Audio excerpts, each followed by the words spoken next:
¿Qué tal? Mi nombre es Uriel Ríos y bienvenidos a Clinicals.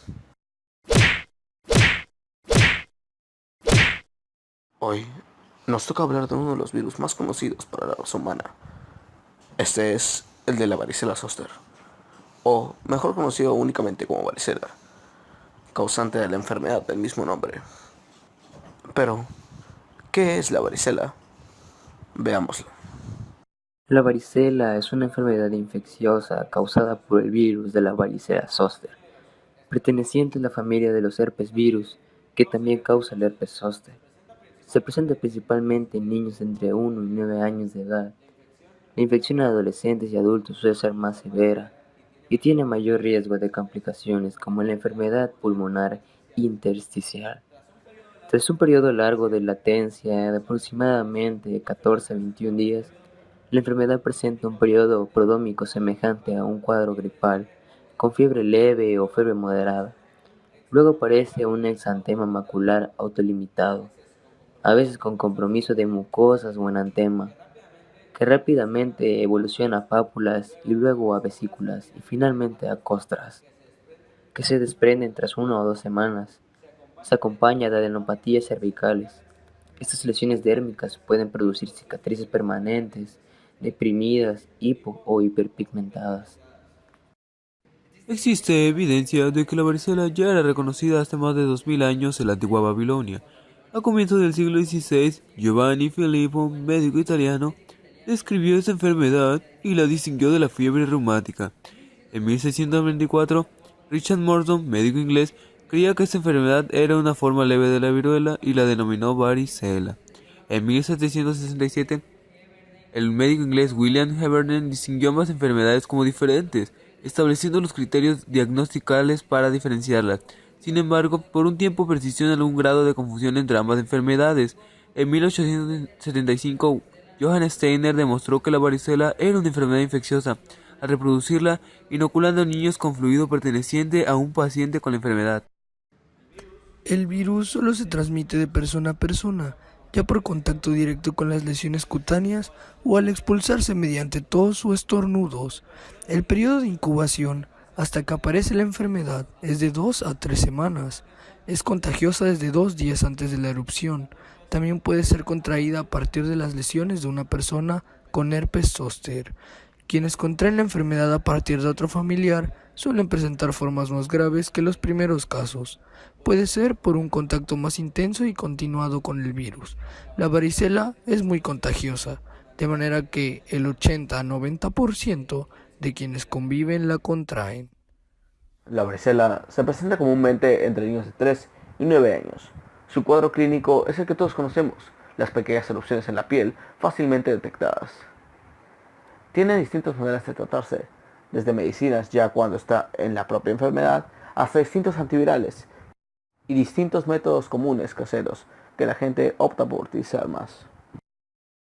El signo más característico de la varicela es una erupción en la piel que aparece en forma de pequeños granos que en poco tiempo se convierten en vesículas, ampollas llenas de líquido. Las vesículas suelen aparecer primero por el tronco, la cara, el cuero cabelludo, extendiéndose después por todo el cuerpo.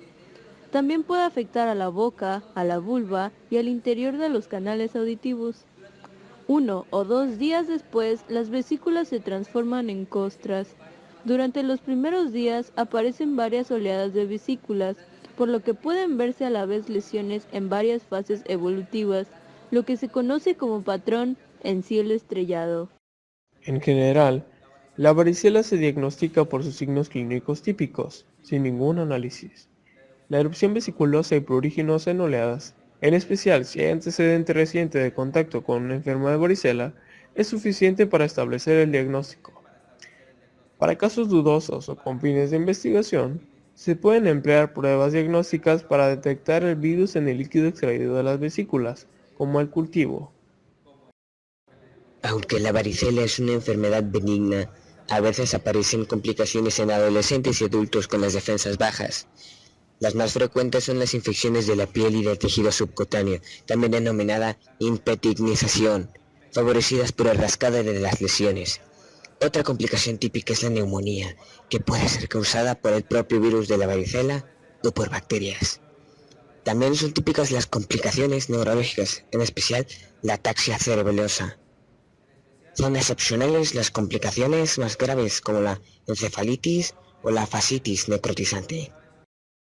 Como tratamiento frente al virus de la varicela zoster, puede emplearse a veces el aciclovir, que dificulta la replicación del virus, acorta la recuperación del paciente con escasos efectos secundarios. En niños sanos menores de 14 años tiene un efecto muy limitado, por lo que no suele utilizarse.